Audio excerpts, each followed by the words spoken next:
Hello, my friends, and welcome to Rick Reads. Today we'll be continuing The Demon with Chapter 16. I hope you enjoy it. Dante awoke with a slight headache and rolled out of bed. Erin was sitting on the only chair in the tiny room with her arms folded across her chest. Time, he grunted. Afternoon, she replied softly. Her tone was friendly, if a little terse, but Dante could sense the rising anger behind the facade. Calm down, woman, Dante sighed as he shakily rose from the bed. He stretched his sore muscles and winced as nearly every joint in his body popped in protest. I never said we'd be leaving the day after we arrived. I like to relax when I travel. Erin's posture softened further, but her face remained stern and unamused. Why did you leave the tavern? She asked. Dante shrugged noncommittally. Why not? You've never done a bar crawl? The look on her face told him she did not understand. Right. You're too young, and Gerard was the one who raised you, so no booze. He sighed. I didn't like the atmosphere. I wanted something a little more upscale. You don't like drinking with the working class? Erin balked. Dante rolled his eyes. People are people, regardless of their so-called class. The drinks were better, though. Erin stood and walked out of the room in a huff. Dante knew she would be cross with him for a while. He didn't care. After a day or two of traveling, she'd be back to her old self. Hopefully. Dante dressed slowly, enjoying the little sunlight filtering in through the one dirty window in his room. After he was dressed, he went down to the common room for some lunch, but quickly changed his mind as the odor coming from the kitchen churned his stomach. Instead, he walked out the door and onto the street. Erin chased after him, growing more and more frustrated with him as he went. She made certain to keep her feelings to herself to avoid angering him again, though. He made his way down the wide, busy avenue and entered the bar he had visited the night before. There behind the counter stood the same vampire who had served him earlier. Afternoon, folks, the vampire greeted warmly. He motioned for them to have a seat at the bar and went to the kitchen. Before Dante and Erin even sat down, he was back with 2 plates heaped with food. Dante placed a gold coin on the bar as payment and nodded his thanks to the vampire. Food's better here, too, Dante smiled at Erin. Everything is better here, the host amended, including the clientele. Dante nodded, smiled in agreement, and began eating. The vampire soon slid a tall glass in front of each of them, and filled each with a sweet-smelling wine. Erin ate in silence, slowly losing her ire with Dante. She even cracked a smile when the band struck up a light-hearted tune on the stage. No dancers accompanied them this time. Dante figured they were a nightly entertainment. She's at her job, the vampire said suddenly. Dante turned away from the stage and looked at the vampire in confusion. Stacy, the vampire explained. She's a teacher. Teaches history at one of the local schools here. Dante cocked an eyebrow and took a long drink of his wine. You're welcome, the vampire grinned. Erin looked between the two of them, confused.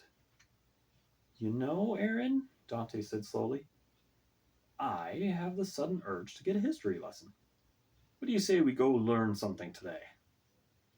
Erin gave him a short glare but gave up. She knew he would do as he pleased, whether it pleased her or not. She was at his mercy if she wanted to see the world. Dante smiled and finished his lunch before leaving the bar to find this school the vampire had mentioned. It was a small city, so finding such a place did not seem too daunting. An hour passed, during which Dante and Erin wandered through the city looking for the school. They finally found it on the outskirts of the city, nestled among ruined buildings left over from the war. The pair could hear the happy squeals of small children at play on the other side of the building, likely taking a break from the learning. They walked around to the back and saw at least 24 children running around or playing games in a fenced schoolyard. Out of nowhere, Dante's stomach growled, gaining him a backhanded swat from Erin. She glared at him while he only shrugged helplessly. When he looked back at the schoolyard, he spotted her. There, on a bench, wearing a simple dress that reached the midpoint of her calf, was Stacy. Her green eyes held a happy light as she watched over the children at play. Dante did not realize he was moving until he was already halfway to her. He gently opened the gate and walked up to the bench on which Stacy sat. He sat on the opposite end and had to tear his eyes from her. She had barely noticed him. He sat there in senseless silence for what seemed like an eternity. "Do you have something to say?" Stacy asked politely, never taking her eyes off of her students. Dante stared at her, stunned and without the ability to form words. Stacy turned her head and gazed into his eyes. "I'm sorry, sir, but do I know you?" Dante's mouth moved, but no sound came forth. Finally, he managed to utter, not quite. "Wait, I do recognize you.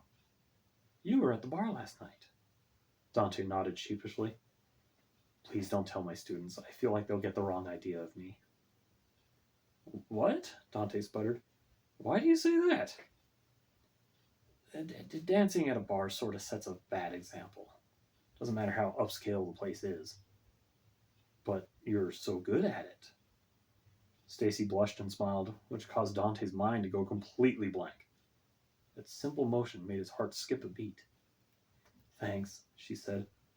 "I love to dance. I can't help it. Once the opening came up, I had to do it. It's all right. I'm Dante." He offered his hand for her to shake. "Stacy," she said, shaking his hand. Her skin was so smooth against his own, and he could feel his pulse quicken. "I'm sorry to seem so blunt, Dante, but I could swear I've met you before." The flashing image of a corpse rushed through Dante's mind. "I remember," was all he could muster. How could he tell her that he had killed her, not one, but at least two of her past lives? Yet here she was, reincarnated into the beautiful, dance-loving teacher sitting next to him on the bench. "Well, Dante," Stacy said, standing from the bench, "I should get my kids back inside. I'm glad to have met you. Come by the bar sometime and I'll get you a drink." She smiled sweetly and turned to bring her students back into the classroom. Dante smiled and left the schoolyard, feeling more complete than he ever had. He closed the gate and looked at Aaron. "Well, you look pleased," she said sourly. "Do I?" Dante asked absently. "All right, let's get going." "Finally," Aaron breathed. Victor turned away from the mirror on the wall of his bedroom in disgust. "What are you doing, Stacy?" he asked aloud. He snatched his sword from its resting place near the bed and hastily belted it on as he left his home. What was his beloved friend doing speaking to that demon? And what was Dante doing in his city? Ever since Victor had decided to check in on Dante after the angel had visited the demon's home, things seemed to be falling apart. Victor had planned on facing Dante in the open fields outside of the cities, far from any innocent bystander who might get hurt in the conflict. But Dante was here, in Victor's hometown. Had Dante traced the message to its source? Why was he here? And why was he talking to Stacy, Victor's closest friend? Victor made his way through the town, passing by those he swore to protect. Many of them greeted him warmly as he hurried by, but he was too distracted to return the smiles. He rushed to his soldiers' barracks on the outskirts of town and burst through the doorway. A score of the town's militia looked up from their various activities and immediately snapped to attention. "Stand at ease, men," Victor commanded. "You're needed." "What are your orders, sir?" the sergeant, a large red-headed man, asked without hesitation. He stood over 7 feet tall and was built like a mountain. A huge axe rested in its place on his back, ready to be drawn at a moment's notice. Victor calmed his racing heart and said, "There's a dangerous intruder in our town. He's a young-looking man with unkempt black hair and crimson eyes.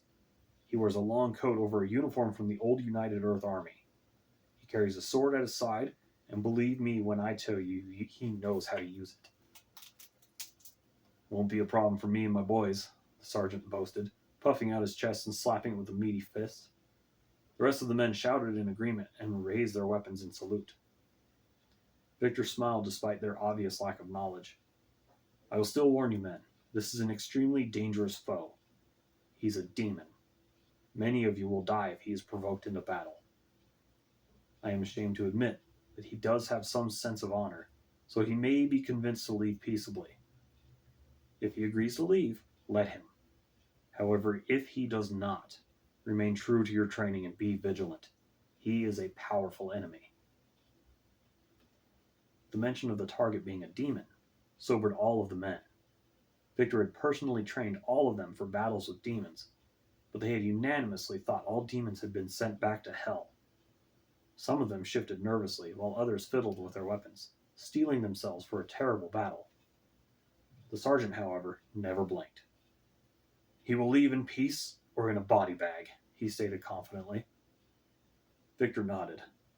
"Last I saw, he was heading to an inn near the southern entrance. Spread out, find him, and do not engage him alone. Rip out his heart and cut off his head. The safety of our townsfolk is our top priority. Good hunting." The men went to attention again and saluted him as he swept out of the barracks. Victor rushed through the town, heading toward the school. He hurried through the streets, careful to avoid running into anybody, and made it to the school before long. There, he looked through a window to see Stacy giving a lecture to the children. He went to the door and stepped in. "And in the Second World War, America developed the first nuclear bomb and—" "Oh, hello, Victor," she greeted warmly.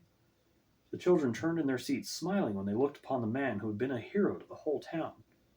"To what do we owe this pleasure?" Stacy asked. "I apologize for interrupting, Miss Sarago, but I must speak with you." Stacy nodded and asked her class to remain in their seats. She walked outside with Victor and asked, "What's going on? Is everything all right?" "There was a dangerous man who came by here earlier," Victor explained. "I want to make sure you and the children were okay." "Well, we haven't seen anyone dangerous come around here today," she shrugged. "A kind young man stopped by to speak with me, though. Is that who you mean? He didn't seem dangerous to me." Victor nodded gravely. "I happen to believe he is a demon," he stated quietly. "A demon?" Stacy gasped. "Here? But why?" "I don't know," Victor said, shaking his head. He did not want to tell her Dante had come for him. For all she knew, Victor was a human who had taken over keeping the town safe. "However, he can't have a friendly reason. He matches the description my grandfather gave me years ago of a demon he fought in the war." He hated lying to his dearest friend, but he feared she would react poorly to the truth. Humans in this era were falling away from their belief in the supernatural world, as they had so many times in the past. "Then why would he come to the school?" "Well, he sat right next to me while the children played." A sudden realization drained her face of color. "Do demons eat children?" Something about Dante eating her children felt very wrong to her, but she could not ignore Victor's warning. Again Victor nodded. The solemn look in his eyes spoke volumes.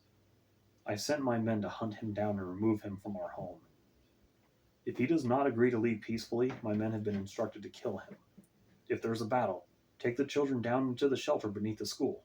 They'll be safe there. Stay with them until I come back." Stacy nodded, taking Victor's word to heart as he walked away. She could not shake the feeling that Dante was being wrongly accused of being a demon, though how many men had blood-red eyes? Still, she felt she caught a glimpse of the man behind the crimson eyes when she spoke with him earlier. He seemed so kind and warm, if a little nervous about talking to her. How could a demon be nervous about meeting someone? And why would Stacy doubt Victor's warning? She had known Victor most of her life and had only just met Dante. Why would all of her instincts tell her that Dante was the one to defend? She shook her head and went back to her students. Her worried look caused the children to grow quiet.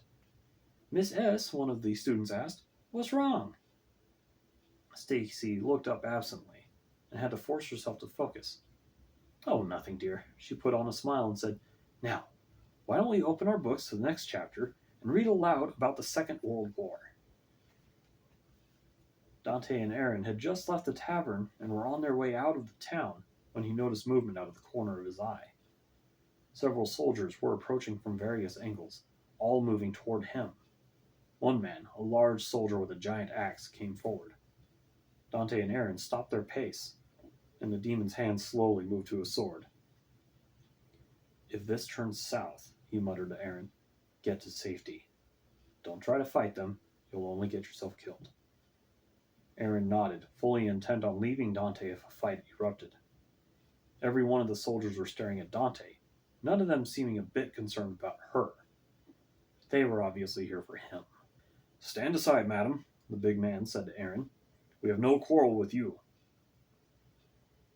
"Then I'm right to assume you're here for me?" Dante asked. The big man nodded. "Great," Dante muttered. "We have it on good authority that you're a demon," the big man stated flatly. Dante nodded, his eyes narrowing. Somehow he felt Victor was behind this. "I am? Well, I fail to see why I should be approached like this. I've done nothing wrong." "Not yet," the big man countered. "I've been ordered to ask you to vacate our town. We do not wish any harm to befall anyone, including yourself, if we can avoid it." Dante raised an eyebrow. He was not used to soldiers treating him this way. "Have you laws against demons in your town?" The big man paused, caught off guard by the question. "Well, no. But history speaks for itself when it comes to your kind." Dante rolled his eyes. Those few humans left who believed in demons still held on to their old prejudices. "Good thing we were already on our way out of here," Aaron whispered. Dante almost nodded, but a defiant nagging crept up in the back of his mind. Something was compelling him to stay. "What if I want to stay?" he asked the soldiers. Several of them leveled bows and crossbows at him. The rest drew their swords, axes, maces, and hammers. "Yeah, just as I thought," Dante nodded. "If I don't leave quietly, you've been ordered to kill me." His hand gripped his sword tighter, and the soldiers looked to each other and their leader for support. Dante could almost taste their fear, and it was sweet indeed. "Dante," Aaron pleaded, "let's just leave." "Hush, little girl," Dante hissed. His demeanor had completely changed. While before, he was just like anyone else. Now, he was fearsome to behold. His body was tensed and ready to burst into action like a tightly coiled spring. But he also retained an outwardly calm demeanor. His breathing was steadier than normal, his gaze analyzing everything, and his pulse seemed to slow. Aaron could see that this was the calm before the storm, and she backed away cautiously. Her grandfather had warned her of this. Very few times had Gerard seen Dante get this way, but the memory haunted the poor old man. Never in his long life had he ever been as afraid as he was when he saw Dante get this calm. All joviality was gone, replaced by what could only be described as a hunting cat about to pounce on its prey. "Leave in peace, sir," the big man commanded. "We outnumber you 20-1, and we've all been trained in how to kill one such as you." The words slid off of Dante like water off of a stone. Aaron kept backing away and finally broke through the circle of soldiers. One of the men stood protectively in front of her. "Do not force our hands in this," the big man warned. He drew his enormous axe from its place on his back and brandished it threateningly. "I will not warn you again." Dante calmly drew his sword and stepped into a ready stance. His right foot slid into a lead position while he placed most of his weight on his left foot, resting on the balls of his feet. His sword hand rested near his right thigh, sword held parallel to the ground. His torso pivoted slightly, bringing his right shoulder forward a bit. With his sword held so low, his entire body was open to attack. Even so, his utter calm scared the soldiers more than they cared to admit. The big man took a threatening step forward and raised his axe for an attack. That was the signal the bowmen were waiting for. The crossbows clicked and bows sang as they released their deadly shots. Dante smiled. And that, my friends, was chapter 16 of The Demon. I hope you enjoyed it.